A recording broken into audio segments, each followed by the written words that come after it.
Book 1, Law of Salimi, Chapter 42, Passion for Teaching.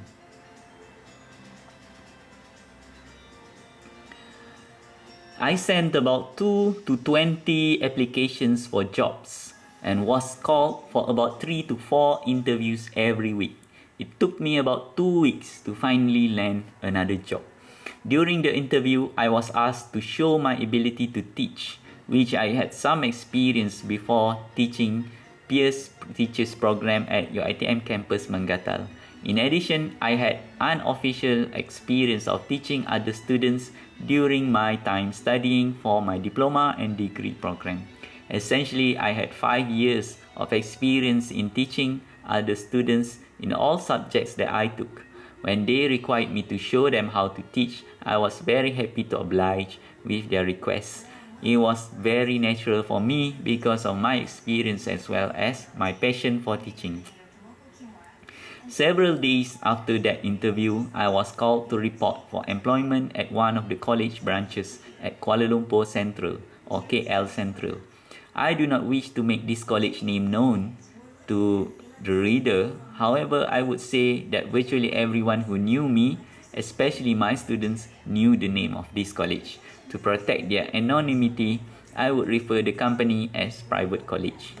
In effect, what exactly their name was not significant to follow the issues highlighted in my life story in this book.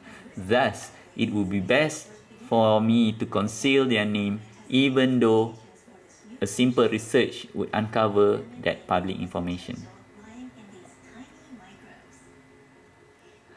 So, I reported to the private college at KL Central Branch as requested by the main campus where I attended the interview session. It was in the year 2005 where I was 24 years of age.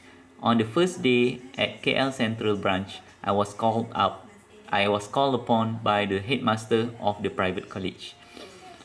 It seemed she would like to welcome me to the organization and introduce me to others as well as informing about the rules and regulations. After a while, she started to ask me whether I could remove my songkok or kupiah that I wore to cover my head. You can refer the black item of clothing on my head in the picture below. Okay.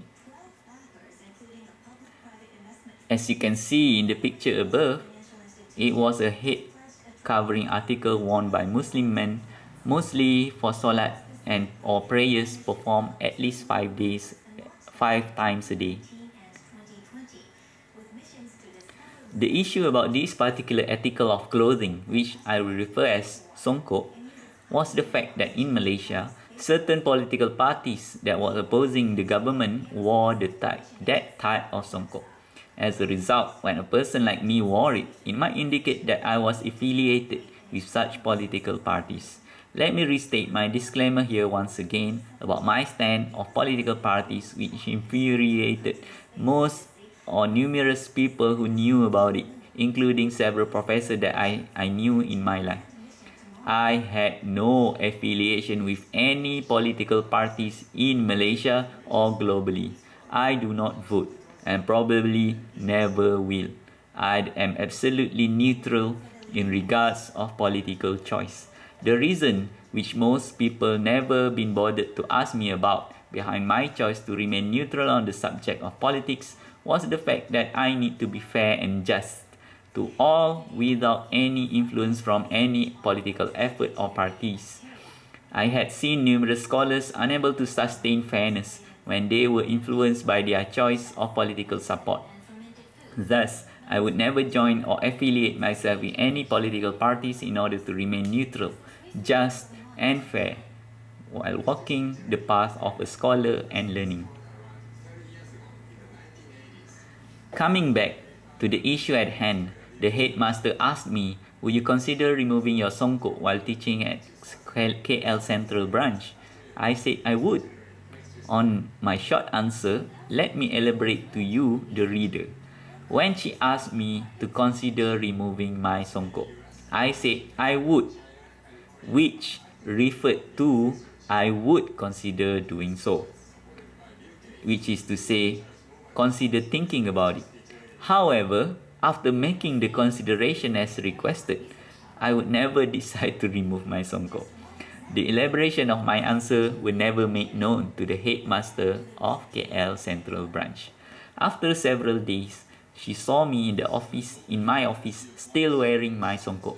She asked me what happened to my questions. I responded I decided to wear it. She did not give me any response, but on the next day, I was notified that I would be transferred to the private college of Ampang branch.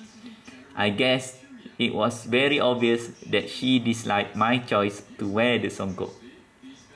My understanding was simple. Don't judge me based on what I wore as long as I followed the rules and regulations of the company. You can judge my work, ethics and performances, which I had impeccable record of it. Nonetheless, I followed the instruction and was transferred to the Ampang branch after 4 days being employed by the private college. On the morning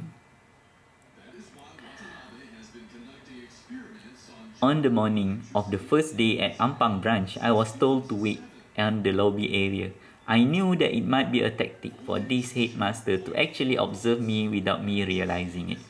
Considering I did realize the possibility it would deflect her tactic to observe me without my knowledge. So I could pretend to appear stupid and put on a good behaving attitude to wait for my turn to be called, or I could behave as normally as I would, which was to do something else while waiting because I hate wasting time needlessly.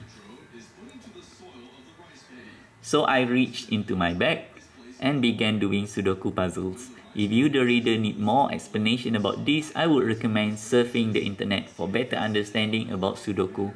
All I can explain here was the fact that it was a number puzzle which requires rules, with certain rules about it.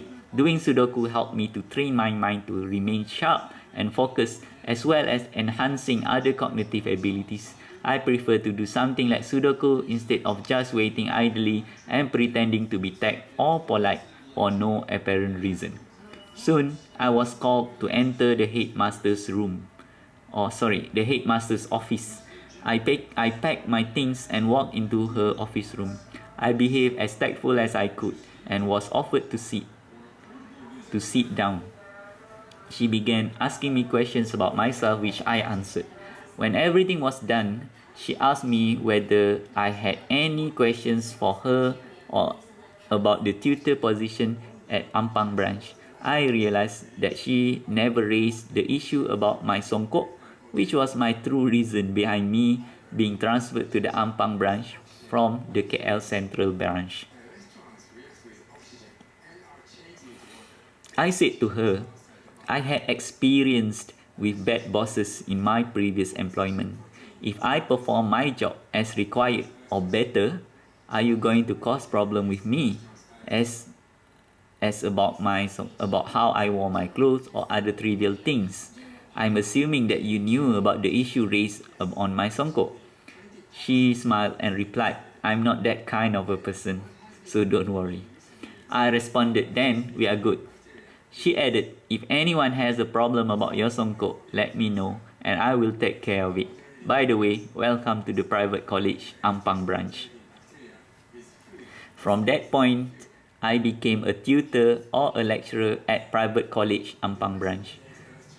The photo below indicated most of the employees who worked there, as well as showing the venue of our front entrance of the Ampang branch.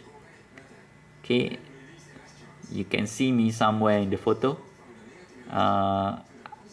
I'm the one wearing black. So let's continue.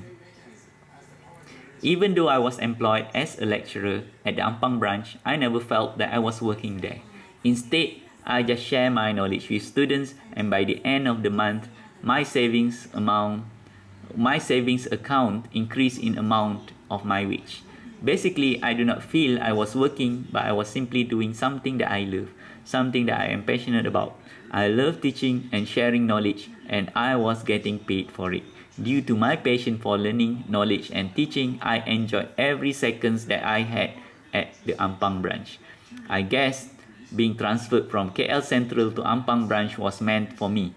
It was as if I was fulfilling my destiny to teach and share knowledge with my students. I felt amazing and grateful to Allah the Almighty for the opportunity to do something that I am passionate about in life. I am lucky to have the passion of teaching. Alhamdulillah. With that, it ends our chapter 42 and hope to hear you again in the next one.